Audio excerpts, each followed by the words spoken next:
வணக்கம். மாரியப்பன் வானிலை அறிக்கை 2025 ஆகஸ்ட் மாதம் 6ஆம் தேதி புதன்கிழமை. வானிலை அறிக்கை. வானிலை அமைப்பு. நேற்று கேரளாவில் நிலை கொண்டிருந்த வளிமண்டல கீழடுக்கு சுழற்சி சற்று மேற்கே நகர்ந்து லட்சத்தீவுக்கு வடக்கு பகுதி வளிமண்டல கீழடுக்கு சுழற்சி நிலை கொண்டுள்ளது. மேலும் ஒரு நிகழ்வு கர்நாடகா, கோவா இந்த மாநிலங்களுக்கு இடையே ஒரு வளிமண்டல கீழடுக்கு சுழற்சி நிலை கொண்டது. இந்த நிகழ்வு இன்று அரபிக்கடலில் இறங்கி மேற்கு நோக்கி பயணிக்க வாய்ப்புள்ளது. மேலும் ராயலசீமா இந்த பகுதியிலும் வளிமண்டல கீழடுக்கு சுழற்சி நிலை கொண்டுள்ளது. மேலும் தென் இந்திய பகுதியின் மேல் வளிமண்டல மேலடுக்கு சுழற்சி, மேலும் தென்மேற்கு வங்கக்கடலில் வளிமண்டல சுழற்சி நிலை கொண்டுள்ளது. இந்த நிகழ்வுகளால் இன்று தமிழகத்தில் பொறுத்தவரை இன்று மழைப்பொழிவு சற்று குறைவாகவே கிடைக்க வாய்ப்புள்ளது. அதாவது வடமேற்கிலிருந்து வட மாநிலங்களிலிருந்து வரும் வெப்ப நீராவி காற்று மகாராஷ்டிராவுக்கும் கோவாவுக்கும் கர்நாடகாவுக்கும் இடைப்பட்ட இடத்தில் நிலை கொண்டிருக்கும் வளிமண்டல கீழடுக்கு சுழற்சி தன் கட்டுப்பாட்டில் சற்று ஈர்த்து கொண்டு இருப்பதால் இந்த வட மாநிலங்களிலிருந்து வரும் வெப்ப நீராவி காற்று இன்று சற்று குறைவாகவே வரும் என்பதால் இன்று தமிழகத்தில் மழைப்பொழிவு சற்று குறைவாகவே கிடைக்க வாய்ப்புள்ளது. இந்த நிகழ்வு மேற்கு நோக்கி நகர்ந்த பிறகு படிப்படியாக தமிழகத்தில் வெப்பச்சலமலை அதிகரிக்கும். அதே வேளையில் இப்போது வங்கக்கடலில் சென்னைக்கு கிழக்கு பகுதியில் நிலவிருக்கும் வளிமண்டல சுழற்சி சற்று தெற்கே முன்னேறி வர வாய்ப்புள்ளது. அதே வேளையில் குமரிக்கடலில் மேலும் ஒரு வளிமண்டல சுழற்சி உருவாகி தென் மாவட்டங்கள் வழியாக அரபிக்கடலில் நோக்கி பயணிக்கும் என்பதால் தமிழகத்தில் இன்று ஆகஸ்ட் 6 நாளை ஆகஸ்ட் 7ஆம் தேதி பரப்பில் குறைந்த இடங்களே மழை கிடைக்க வாய்ப்புள்ளது. ஆகஸ்ட் 8ஆம் தேதி முதல் மீண்டும் தமிழகத்தில் பரவலான மழைப்பொழிவு, காற்று பகுதியை தவிர்த்து மற்ற மாவட்டங்களுக்கு ஒரு பரவலான மழைப்பொழிவு கிடைக்க வாய்ப்புள்ளது. 8ஐ விட 9 ஆகஸ்ட் 10 தேதியில் ஒரு பரவலான மழைப்பொழிவு கிடைத்தாலும் ஆகஸ்ட் 12, 13, 14 தேதியில் தொடர்ந்து தமிழகத்தில் காற்று பகுதியை தவிர்த்து மற்ற மாவட்டங்களுக்கு ஒரு பரவலான மழைப்பொழிவு கிடைக்கும் என்றும் எதிர்பார்க்கப்படுகிறது. இன்று ஆகஸ்ட் மாதம் 6ஆம் தேதி புதன்கிழமை. தமிழகத்தை பொறுத்தவரை இன்று குறைவான பரப்பில் குறைவான மழையே கிடைக்க வாய்ப்பது. மேற்கு தொடர்ச்சி மலைகளும் அதிகபட்சம் மிதமான முதல் சற்று கனமழை, ஓரிரு இடங்களில் மட்டுமே கனமழை கிடைக்கும் என்றும் எதிர்பார்க்கப்படுகிறது. இன்று கன்னியாகுமரி மாவட்டத்தை பொறுத்தவரை கிழக்கு பகுதி ஏதாவது ஓரிரு இடங்களில் லேசான மழைப்பொழிவு கிடைக்கும் என்றும் எதிர்பார்க்கப்படுகிறது. மேற்கு பகுதி லேசான மழைப்பொழிவு, தென்மேற்கு பருவமழை சாரல் மழையாக கிடைக்கும் என்றும் எதிர்பார்க்கப்படுகிறது. தூத்துக்குடி மாவட்டத்திலும் இன்று ஓரிரு இடங்களில் லேசான மிதமான மழையாக கிடைக்க வாய்ப்புள்ளது. திருநெல்வேலி மாவட்டத்திலும் மேற்கு தொடர்ச்சி மலைகளில் லேசான மிதமான மழை சாரல் மழையாக கிடைக்க வாய்ப்புள்ளது. அதே வழியில் கிழக்கு பகுதி ஓரிரு இடங்களில் வெப்பச்சலன கிடைக்க வாய்ப்புள்ளது. தென்காசி மாவட்டத்தை பொறுத்தவரை தென்காசி மாவட்டத்திலும் மேற்கு பகுதி லேசான மிதமான மழை மேற்கு தொடர்ச்சி மலையில் கிடைத்தாலும் தென்காசி மாவட்டத்திலும் இன்று ஆங்காங்கே ஒரு சில இடங்களில் மட்டுமே லேசான மிதமான மழையாக கிடைக்க வாய்ப்புள்ளது. விருதுநகர் மாவட்டத்தை பொறுத்தவரை விருதுநகர் மாவட்டத்திலும் இன்று ஆங்காங்கே லேசான மிதமான மழை கிடைக்க வாய்ப்புள்ளது. மேலும் ராமநாதபுரம், புதுக்கோட்டை, சிவகங்கை, மதுரை, திண்டுக்கல் இந்த மாவட்டங்களில் ஆங்காங்கே மிதமான முதல் சற்று கனமழையாக கிடைக்க வாய்ப்புள்ளது. பரப்பில் சற்று ஆங்காங்கே கிடைத்தாலும் ஒரு இரு இடங்களில் மிதமான முதல் சற்று கனமழை வரை மட்டுமே கிடைக்க வாய்ப்புள்ளது. பெரிய அளவில் இன்று மழை கிடைக்க வாய்ப்புள்ளது. அதே வழியில் இன்று வால்பாறை, கோயம்புத்தூர், நீலகிரி இந்த இடங்களை பொறுத்தவரை ஆங்காங்கே ஒரு சில இடங்களில் கனமழை மட்டுமே கிடைக்கும் என்றும் எதிர்பார்க்கப்படுகிறது. இன்று கோயம்புத்தூர் மாவட்டத்தை பொறுத்தவரை கோயம்புத்தூர் மாவட்டம் வடக்கு பகுதி பெரும்பாலும் காரமடை, அன்னூர் சுற்று வட்டாரங்கள் இந்த இடங்களில் ஓரிரு இடங்களில் லேசான மிதமான மழையாக கிடைக்க வாய்ப்புள்ளது. அதே வழியில் இன்று பொள்ளாச்சிக்கெல்லாம் பெரிய அளவில் மழை கிடைக்க வாய்ப்பில்லை. மாலை நேரங்களில் சற்று காற்றின் வேகம் இருக்க வாய்ப்புள்ளது. மேலும் மத்திய மாவட்டங்களை பொறுத்தவரை மத்திய மாவட்டங்களில் திருச்சி, கரூர், நாமக்கல், அரியலூர், பெரம்பலூர் இந்த இடங்களில் ஒரு இரு இடங்களில் மட்டுமே மழை கிடைக்க வாய்ப்புள்ளது. பரப்பில் குறைந்த இடங்களில் மழை கிடைக்க வாய்ப்புள்ளது. டெல்டா மாவட்டங்களாக இருந்தாலும் சரி ஒரு இரு இடங்களில் மட்டுமே சற்று பரப்பில் குறைந்த இடங்களில் மழை கிடைக்க வாய்ப்புள்ளது.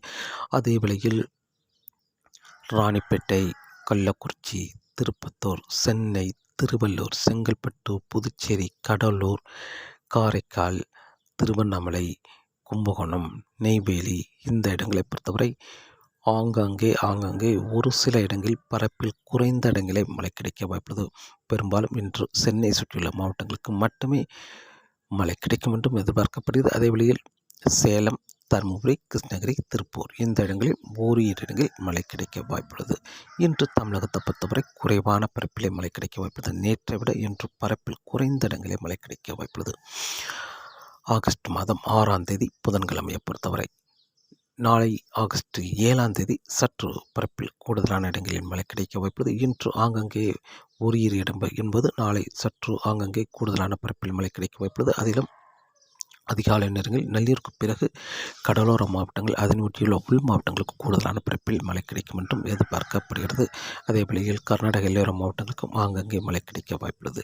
மேற்கு தொடர்ச்சி மலைகளும் ஆங்கங்கே கனமழையாக கிடைக்க வாய்ப்புள்ளது. நாளை ஆகஸ்ட் 7ஆம் தேதி ஆகஸ்ட் 8ஆம் தேதி சற்று பரப்பில் கூடுதலான இடங்களில் மழை கிடைக்க வாய்ப்புள்ளது. அதாவது கன்னியாகுமரி தொடங்கி இலங்கை வரை ஒரு வளிமண்டல சுழற்சி உருவாக வாய்ப்புள்ளது. இதன் காரணமாக ஆகஸ்ட் 8ஆம் தேதி தமிழகத்தில் ஒரு பரவலான மழைப்பொழிவாக கிடைக்க வாய்ப்புள்ளது. அதேவேளையில் வங்கக்கடலில் இருக்கும் வளிமண்டல சுழற்சியும் சற்று தெற்கே முன்னேறி வரும் என்பதால் அல்லது தரையேறி நிற்கும். இதன் காரணமாக தமிழகத்தில் ஒரு பரவலான மழைப்பொழிவு வெப்பச்சலன மழை கூடுதலான இடங்களில் மழை கிடைக்க வாய்ப்புள்ளது. தென் மாவட்டங்களுக்கு குறைவாகவும் அதே வேளையில் ராமநாதபுரம், புதுக்கோட்டை, சிவகங்கை இந்த மாவட்டங்களுக்கு சற்று கூடுதலாகவும் அதே வேளையில் திருச்சிக்கு வடக்குள்ள மாவட்டங்களுக்கு பரவலாகவே மழை கிடைக்க வாய்ப்புள்ளது. ஆகஸ்ட் 8ஆம் தேதி ஆகஸ்ட் 9, 10ஆம் தேதியும் தமிழகத்தில் மீண்டும் ஒரு நல்ல மழைப்பொழிவு கிடைக்கும் என்றும் எதிர்பார்க்கப்படுகிறது. ஆகஸ்ட் 6, 7, 8 தேதிகளில் எதிர்பார்த்த மழை சற்று 2 நாட்கள் தள்ளி ஆகஸ்ட் 8, 9, 10 தேதிகள் தமிழகத்தில் ஒரு பரவலான மழைப்பொழிவாக கிடைக்க வாய்ப்புள்ளது. அதே வேளையில் ஆகஸ்ட் 9ஆம் தேதிக்கு பிறகு மழை தீவிரம் குறையும் என்றும் எதிர்பார்த்த நிலையில் ஆகஸ்ட் 9ஆம் தேதிக்கு பிறகும் ஒரு பரவலான மழைப்பொழிவு 10, 11, 12, 13 தேதிகளில் தமிழகத்தில் தொடர்ந்து வெப்பச்சலன மழை காற்று பகுதியை தவிர்த்து மற்ற மாவட்டங்களுக்கு மழை கிடைக்க வாய்ப்புள்ளது. இந்த சுற்றின் வெப்பச்சலன மழை மேற்கு தொடர்ச்சி மலை ஒட்டியுள்ள மாவட்டங்களுக்கு குறைவாகவே கிடைக்க வாய்ப்புள்ளது.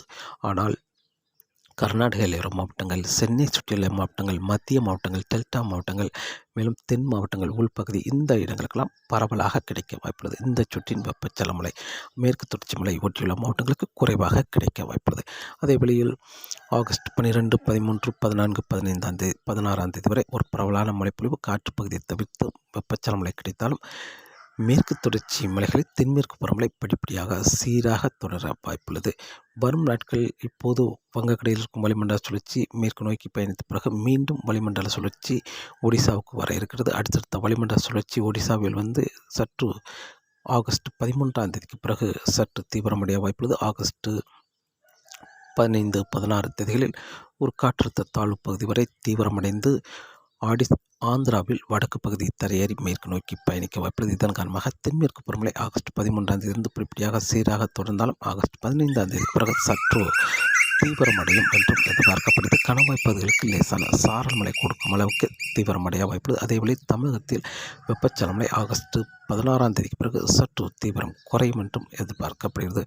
ஆகஸ்ட் 16ஆம் தேதி வரை ஒரு தமிழகத்தில் வெப்பச்சலன மழை பரவலாக கிடைக்க வாய்ப்புள்ளது. காற்று பகுதியை தவிர்த்து அதன் பிறகும் வளிமண்டல சுழற்சி அடுத்தடுத்த வளிமண்டல சுழற்சி ஆகஸ்ட் 19ஆம் தேதிக்கு பிறகு வர இருக்கிறது. இதன் காரணமாக தமிழகத்தில் ஆங்காங்கே ஆகஸ்ட் 19, 20 தேதிகளில் வெப்பச்சலன மழை தொடர்ந்தாலும் மேலும் ஒரு நிகழ்வு ஒடிசாவுக்கு வளிமண்டல சுழற்சி வர இருக்கிறது ஆகஸ்ட் 19ஆம் தேதி. அந்த நிகழ்வு ஆகஸ்ட் 20, 21 தேதிகளில் தீவிரமடைந்து அந்த நிகழ்வு மேற்கு நோக்கி பயணிக்கும் என்பதால் வரும் நாட்கள் தென்மேற்கு பருவமழை தொடர்ந்து படிப்படியாக சீராக இருந்தாலும் வட மாநிலங்களில் தீவிரமாகவே இருக்கும் என்றும் எதிர்பார்க்கப்படுகிறது.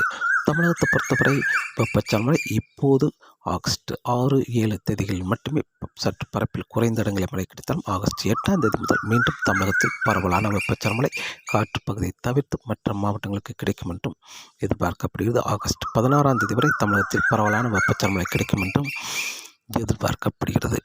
காற்றின் வேகத்தை பொறுத்தவரை காற்றின் வேகம் வரக்கூடிய நாட்களில் கணவாய் பகுதியில் மாலை நேரங்களில் காற்று லேசான காற்று இருந்தாலும் ஆகஸ்ட் 10ஆம் தேதிக்கு பிறகு காற்றின் வேகம் படிப்படியாக கணவாய் பகுதியில் அதிகரிக்கும் என்றும் எதிர்பார்க்கப்படுகிறது. அதே வேளையில் குமரிக்கடல், மன்னார் வளைகுடா, வங்கக்கடலில் இப்போது காற்றின் வேகம் மாலை நேரங்களில் காற்றின் வேகம் சற்று அதிகரித்தாலும் வரும் நாட்கள் வங்கக்கடலில் ஒடிசா அருகே ஒரு வளிமண்டல சுழற்சி தீவிரமடையும் என்பதால் அந்த நிகழ்வு காற்றழுத்த தாழ்வு நிலை காற்றழுத்த தாழ்வு பகுதி வரை தீவிரமடைந்து மேற்கு நோக்கி பயணிக்கும் என்பதால் ஆகஸ்ட் 11ஆம் தேதி பிறகு படிப்படியாக காற்றின் வேகம் அதிகரிக்கும் என்றும் எதிர்பார்க்கப்படுகிறது. மீனவர்களுக்கு மீன்பிடிக்க ஆகஸ்ட் 12ஆம் தேதிக்கு பிறகு சற்று சவாலாகவே இருக்கும் என்றும் எதிர்பார்க்கப்படுகிறது. அதே வேளையில் தமிழகத்தில் மழை பெய்யும் இடத்தில் தரைக்காற்று 40 முதல் 50 கிலோமீட்டர் வரை தரைக்காற்று இருக்கும் என்றும் எதிர்பார்க்கப்படுகிறது. இடி மின்னலுடன் மழை இருக்க வாய்ப்புள்ளது. வரும் நாட்களை பொறுத்தவரை தமிழகத்தில் படிப்படியாக வெப்பச்சலன அதிகரிக்கும் என்றும் எதிர்பார்க்கப்படுகிறது. அதே வேளையில் கடல் அலையும் சற்று சீற்றமாக இருக்க வாய்ப்புள்ளது. கடல் அலை பெரும்பாலும் அரபிக்கடல், குமரிக்கடல், மன்னார் வளைகுடா இந்த இடங்களில் கடல் அலை சற்று சீற்றமாக இருக்கும் என்றும் எதிர்பார்க்கப்படுகிறது. தொடர்ந்து வானிலை அறிக்கை கேட்டு பயன்பெறுங்கள். மீண்டும் சந்திப்போம். நன்றி, வணக்கம்.